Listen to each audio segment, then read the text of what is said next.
மெய்ப்பொருள் உறவுகளுக்கு வணக்கம். கந்தர் அனுபூதி சிந்தனை 10வது நாளுக்கு உங்களை வருக வருக என்று வரவேற்கிறேன். நேற்றைய பாடல்ல ஊர், உறவினர், நான், எனது ஆகிய பிரமை கெட மெய்ப்பொருள் பேசக்கூடிய முருகனை பற்றி சிந்தித்தோம். நம்மளும் பேசணும் அப்படிங்கிறத பற்றி சிந்தித்தோம். முருக வழிபாட்டினால் ஆணவம் நாசம் செய்யப்படுவதையும், ஆணவம் அப்படின்னா என்ன அப்படிங்கிறதையும் பார்த்தோம். இன்னைக்கு 9வது செய்யுளை சிந்திக்க இருக்கின்றோம். வாங்க நிகழ்ச்சிக்குள்ள போகலாம். மட்டூர் குழல் மங்கையர் மையல் வலைப்பட்டு ஊசல் படும் பரிசென்றொழிவேன் தட்டூடரவேல் சயிலத் தெரியும் நிட்டூர நிராகுல நிற்பயனே. இன்னொரு தடவை பார்க்கலாமா? மட்டூர் குழல் மங்கையர் மையல் வலை பட்டூசல் படும் பரிசென்றொழிவேன் தட்டூடரவேல் சயிலத் தெரியும் நிட்டூர நிராகுல நிர்பயனே. குற்றம் உடைந்து தெரிக்க கிரௌஞ்ச மலையில் வேல் எறியக்கூடிய கொடுமைகளை அகற்றும் துன்பமும் பயமும் அற்றவனே, தேன் சொரியும் கூந்தலை உடைய பெண்களின் காதல் வலையில் அகப்பட்டு ஊசலாடும் குணத்தை எப்போது ஒழிவேன். இதுதான் இந்த பாட்டுடைய சின்ன உரை விளக்கம். மனித பிறவியின் உச்சபட்ச ஆசை அப்படிங்கிறது பெண்ணாசை. இங்க அருணகிரிநாதர் மங்கையர் அப்படின்னு குறிப்பிடுறது எல்லா பெண்களையும் குறிப்பிட்டு அல்ல அப்படிங்கிறத புரிஞ்சுக்கணும். பொதுவாகவே அருளாளர்களுடைய எல்லா நூல்கள் எடுத்து படிச்சிங்கனாலும், மாணிக்க வாசகரை படிச்சிங்கனாலும் சரி, வள்ளலாரை படிச்சிங்கனாலும் சரி, பாம்பன் சுவாமிகள் படித்தாலும் சரி, அருணகிரிநாதர் படித்தாலும் சரி, எல்லா இதுலேயுமே பெண்ணாசை அல்லது அந்த பெண்களை குறித்த சில வரிகள் உங்களால் பரவலாக பார்க்க முடியும். அது அனைத்து பெண்களையும் குறிப்பிட்டதா, அவங்க பெண்களுக்கு எதிராக இருக்காங்களா அப்படின்னா அப்படி கிடையாது. இழிவான நோக்கத்தோடு ஒருவனுக்கு ஒருத்தி அப்படிங்கிற அந்த மரபை வதைக்கக்கூடிய, அதை சிதைக்கக்கூடிய சில மங்கையரை அவர் குறிப்பிடுகிறாங்க. அவங்க அந்த மாதிரியான பெண்களின் காதல் வலையில் அகப்பட்டு ஊசலாடும் அந்த குணம் என்று ஒழியும் அப்படின்னு கேட்கல, என்று ஒழிவேன் அப்படின்னு கேட்கிறார். ஏன் அந்த வேறுபாடு, ஏன் அந்த வார்த்தையை உபயோகப்படுத்தணும் அப்படின்னா, ஆசையிலிருந்து ஒருவனை காப்பாற்றுவதற்கு கடவுளாலையும் முடியாது அப்படிங்கிறது அர்த்தம். அதை அந்த மனிதன் அவனாகவே தானாகவே அதை கடந்து வர வேண்டும் அப்படிங்கிறது தான் யதார்த்தம். ஆசையே பிறவிக்கு விதை. அதை நீக்கிவிட்டால் முயற்சி, பயிற்சி, பிறவி, அனுபவம் எதுவுமே இருக்காது. அதே சமயம் ஆசை பேராசையாகும் போது, அதில் மூழ்க நேரிடும் போது நமக்கு அது ஆபத்தாக முடியுது. நேற்று வெளியே போயிருந்தப்போ ஒரு லாரியில பின்னாடி ஒரு வாசகம் எழுதியிருந்தாங்க. அது இங்க பொருத்தமா இருக்கும்னு நினைக்கிறேன். எதுவாக இருந்தாலும் மிதக்க கற்றுக்கொள், மூழ்கி விடாதே அப்படின்னு போட்டிருந்தது. இந்த தன்மையை நம்ம அடையணும். இது ஒரு விதமான சமநிலை.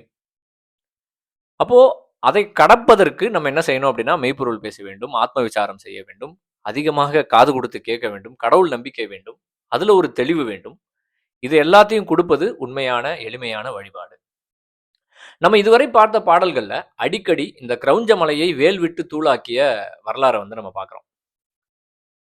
இது வெறும் புராண கதை கிடையாது. ஒரு பெரிய மலையை ஒரு சின்ன வேலை விட்டு முருகர் தூள் தூளா நொறுக்கிறாரு அப்படிங்கிற அந்த ஒரு உருவகம் வெறும் புராண கதை மட்டுமல்ல. வேல் அப்படிங்கிறது நம்ம அறிவு அப்படின்னு நம்ம ஏற்கனவே பார்த்துருக்கோம். மலை அப்படிங்கிறது நம்ம கிட்ட இருக்கக்கூடிய ஆசை அப்படிங்கிற குற்றத்துடைய ஒரு மொத்த உருவகம், ஒரு மெட்டஃபோர். அது ரொம்ப பெருசு, ரொம்ப கடுமையானது, ரொம்ப உறுதியானது, அதே சமயம் அழகானது, அழகால் நம்மை மயக்கக்கூடியது. இங்கே நம்ம வாழ்க்கையில, நம்ம ரியல் லைஃப்ல மலைகள் பார்க்கும்போது நமக்கு என்ன தோணுது? எவ்வளோ அழகா இருக்கு. ஆனா அதுக்குள்ள போகும்போது தான் தெரியாது எவ்வளோ ஆபத்தானது அப்படின்னு. அப்போ அந்த மலையை நம்ம கடக்கணும். அதை கடந்தால்தான் இறைவனை பெற முடியும். 33 கற்பனைகள் படத்துல கவிஞர் தாமரை ஒரு பாடல் எழுதியிருப்பாங்க. தாய் மகனை பற்றி பாடக்கூடிய ஒரு பாடல். ஆனா அது அப்படியே கடவுளை அடைவதற்கான அந்த பயணத்தோடு ஒப்பிட்டால் கூட அது பொருந்தும். என்ன பாடல்னா, கண்கள் நீயே, காற்றும் நீயே, தூணும் நீ, துரும்பும் நீ.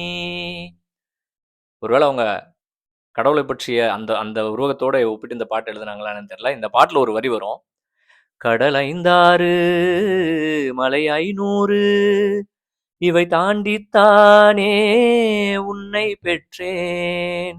ஒரு தாய் ஒரு குழந்தையை பெற்றெடுப்பதற்கான அந்த வலியை வந்து அந்த வரிகள் வந்து நமக்கு புரிய வைக்கும். கடவுளை அடையும் பயணம் கூட இப்படி பல பிரசவங்களின் வலியை கொண்டதுதான். ஏதோ ஒரு சாமியார் கிட்ட போய் உட்கார்ந்துட்டு கையில இருக்க காசை கொடுத்துட்டு கையை காலை அசைச்சிட்டு கண்ணை மூடிட்டு வாங்கிட்டு வர விஷயம் கிடையாது. ஒரு பெரிய மலையை சின்ன ஒரு உளி கொண்டு உடைப்பதற்கு சமமான ஒரு பெரும் முயற்சி அது. அதுவே வழிபாடும் கடவுளும் நமக்கு துணையாக வரும்போது கொஞ்சம் கொஞ்சமா அது வந்து எளிமையாகுது. நமக்கு ஒரு தைரியம் பிறக்குது, கடவுள் நம்ம கூட இருக்காரு அப்படின்னு. கடவுள்கிட்ட நேரடியா நம்ம இணையணும்னா அதற்கான ஒரே வழி படிக்கிறது மட்டும்தான். நம்ம அறிவை கூர்மையாக்குறதுனால மட்டும்தான் கடவுளை அடைய முடியும். கடவுள் வந்து ஒரு பேரறிவு பொருள் இல்லையா? அப்போ ஒரு பேரறிவு கொண்ட ஒரு பொருளை, சிற்றறிவு கொண்ட ஒரு பொருள் அடையணும்னா அதுக்கு என்ன முயற்சி பண்ணணும்? சிற்றறிவு பேரறிவா மாறணும். அதுக்கு முயற்சி வேணும். அதைத்தான் நம்ம செய்யணும். அப்போ இப்படிப்பட்ட ஒரு வழிபாடு, அறிவு சார்ந்த வழிபாடு, அதனால் மட்டுமே என்ன நடக்கும்? நிட்டூர நிராகுல நிர்பயனே, கொடுமை நீங்கும், துன்பம் நீங்கும், பயம் நீங்கும். கணத்தில் என் பயமற மயில் முதுகினில் வருவாயே அப்படின்னு திருப்பரங்குன்றம் திருப்புகழ்ல அருணகிரிநாதர் முருகரை கூப்பிடுறாரு. முருகனை கும்பிட்டால் பயம் அப்படியே மறைஞ்சு போயிடுமா அப்படின்னு கேட்டா இல்ல. ஆனா அந்த பயத்தை விடவும் நம்ம வந்து பெருசா வளர்ந்துருவோம். Fear will become negligible and insignificant. அதைத்தான் நம்ம அச்சீவ் பண்ணணும். கந்தர் அனுபூதி பற்றி மேலும் சிந்திப்போம். ஒவ்வொரு செய்யுளும் எவ்வளவு விஷயங்களை உள்ளடக்கி இருக்கு பாருங்க. 4 வரி, 18 வார்த்தைகள், அளந்து செஞ்ச மாதிரி. ஆனா அதுக்குள்ள எவ்வளவு ஆழமான பொருள் இருக்கு பாருங்க. மீண்டும் நாளை அடுத்த செய்யுளோடு உங்களை சந்திக்கிறேன். படைப்பை விரும்புக, பலருடன் பகிர்க, கருத்தொன்று பகர்க, மறக்காமல் பின்தொடர்க. நன்றி, வணக்கம். திருச்சிற்றம்பலம்.